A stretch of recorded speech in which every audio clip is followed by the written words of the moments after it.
every child is actually born with this instinct to be able to take its own life forward, be able to respond to the stimuli that are there in the environment. And that learning is the first primary instinct, more primary than hunger. It is so important for the young human being, or rather the old human being also, that without learning we cannot survive. And we stop learning once teaching begins. That is the other fact that I realized. As soon as teaching starts, learning stops. Because learning is something that it's coming from within me. It's a need within me. The minute something is being given to me, I am not able to see what, my job becomes to see how to fit it into my life. And my own need is forgotten. So this kind of distraction from real learning is what our education system does. So how did you see what you said you wanted to bring this to your own children? Mm. So how did you arrive at this balance? Yeah. So all this was the realization that what we need to do is actually least interference and allow the learning rather than, take it upon ourselves, stress ourselves out trying to teach. Not only do we stress ourselves, we also stress the child. So once I realized that, I said, okay, then my thing was to observe the children, to observe my children, how, two children, both of them learn very differently. How can I have a common teaching practice? So all this kind of, how do you say, it downsized me as an adult. And I began to realize that I don't have the ability to teach. And rather, not just not having the ability, but I don't have the courage to teach these kids who know how to learn.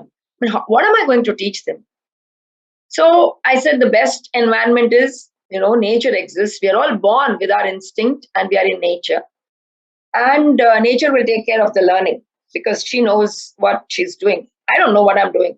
My understanding of nature and life is, zero. So that being the case, best thing was to not interfere. And that's what we have been doing in our school. Okay, we need to live. So to exist, you need to do some things. You need to, like on the farm, we have cows, we have goats, we need to graze them, we need to take care of them, water them, wash them, look after them. All this was part of livelihood. So we needed to do all this to survive. And the children were participating in it by default. So when I'm doing something, they'll come. When I'm cleaning the cow dung, they will come, they will remove it. Then, as they grew older, they were able to do things and they kind of involve themselves in that and do that. So finally, the timetable of our school, it ended up being like this, that, mornings we are working with the animals and in the garden. Around 10 o'clock, we kind of water all the animals, let them lie in the shade, and we also come into the shade. And that's when actually the academic things really begin. So from 10 to around 3 is when we are indoors. In that, about 1 hour will go off for lunch. So we had basically 4 hours. In that 1 hour, we devoted to crafts. Because we found that my observation was that my children, they were focused when they were doing something. Otherwise, they are distracted. They forget. So I felt somewhere every craft has a role to play in enhancing our consciousness. And this working with the hands, somewhere. Later on, I read about it, that all our nerve endings come to the fingertips. And when you do something is when your brain neurons get expanded and increase.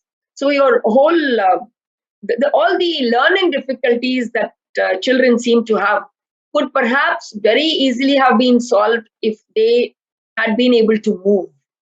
If they had been able to move physically and if they had been able to do something with their hands, which was creative. So so that is what it ended up being: 1 hour of craft and 3 hours of academics.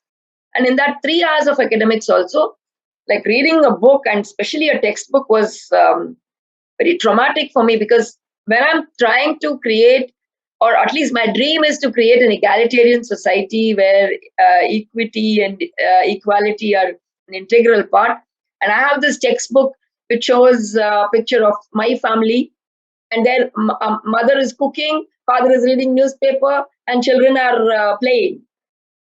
The whole thing was, very disturbing. So what, just that picture is enough to tell you what kind of prototypes we are showing to our children. I said, no, we are not using these books at all. And then we fell on to our stories.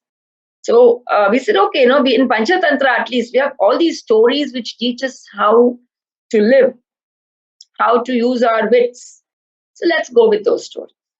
So our sessions were mostly stories, and then enacting the stories, I felt, was an important part, because it creates empathy. When a child is acting like a dog or acting like a monkey, it somehow starts identifying with that character, and perhaps deep empathy can be nurtured through that. So these are all doubts. They were question marks. And I said, okay, right now I don't know much, and it seems the children are happy doing all this theater, walking like the tiger, and roaring. So they were having fun. So I said, okay, let's go with the fun bit right now. Let's not worry about what is right and what is good. What is good is what the children are deciding is good for them. That means if children are happy, it's good. That's what we settled down on. So this was our more or less our curriculum. So, Children,